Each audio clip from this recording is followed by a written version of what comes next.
होली के ऊपर तो बहुत लोग गाना गाए, बाकी कुछ ही लोग का गाना बाकी चला था। जैसे खेसारी लाल यादव का देखा जाए तो पावर स्टार पवन सिंह का सिर्फ एक गाना आया था, ठीक ना, होली में। बाकी प्रमोद प्रेमी की बात किया जाए तो उनका भी गाना आया होली में। नील कमल सिंह का बात किया जाए उनका भी गाना एकदम बेहतरीन बेहतरीन आया। उसके बाद बात किया जाए खेसारी लाल यादव का 200 गाना बेसी है, बाकी कोई गाना मालूम 10 मिलियन से तो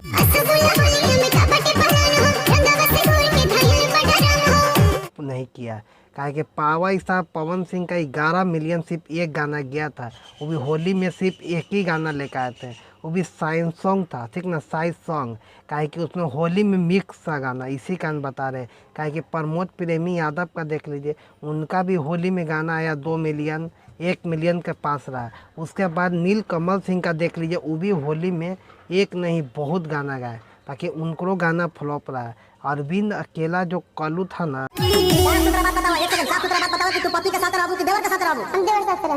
है, वायरल टॉपिक पे गाना बनाया था, तब उनका गाना मालूम में 48 मिलियन चल गया होली में। बताइए, सिर्फ 10 दिन में तब 20-25 मिलियन गया हुआ था, और 48 मिलियन भी वो भी है। हम देवर के पास रहूँ के पति के पास रहूँ, ठीक ना, ये ट्रेंडिंग टॉपिक पकड़ के अरविंद अकेला कलू गाए थे। तब तेज़ी से उनका गाना वायरल हुआ ना कि मत पूछिए। होली में जहाँ देखिएगा ना वही गाना बज रहा था, वो भी इतना बेहतरीन गाना है ना कि मत पूछिएगा। काहे कि होली में तो बहुत सिंगर भी गा गाना, एक सिंगर नहीं, बहुत सिंगर। जैसे खेसारी लाल देख लीजिए, उनका गाना तो मालूम है 10 मिलियन जाना बहुत तब की बात था। अब पवन सिंह का बात किया जाए तो पवन सिंह का एक ही गाना आया, बाकी 10 मिलियन, बाकी 11 मिलियन चल गया, 10-11 मिलियन।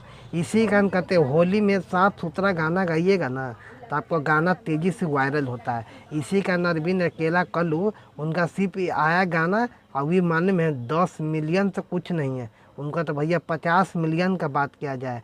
आप क्या सोचते हैं, हमें कमेंट बनाई दीजिएगा। जय हिंद।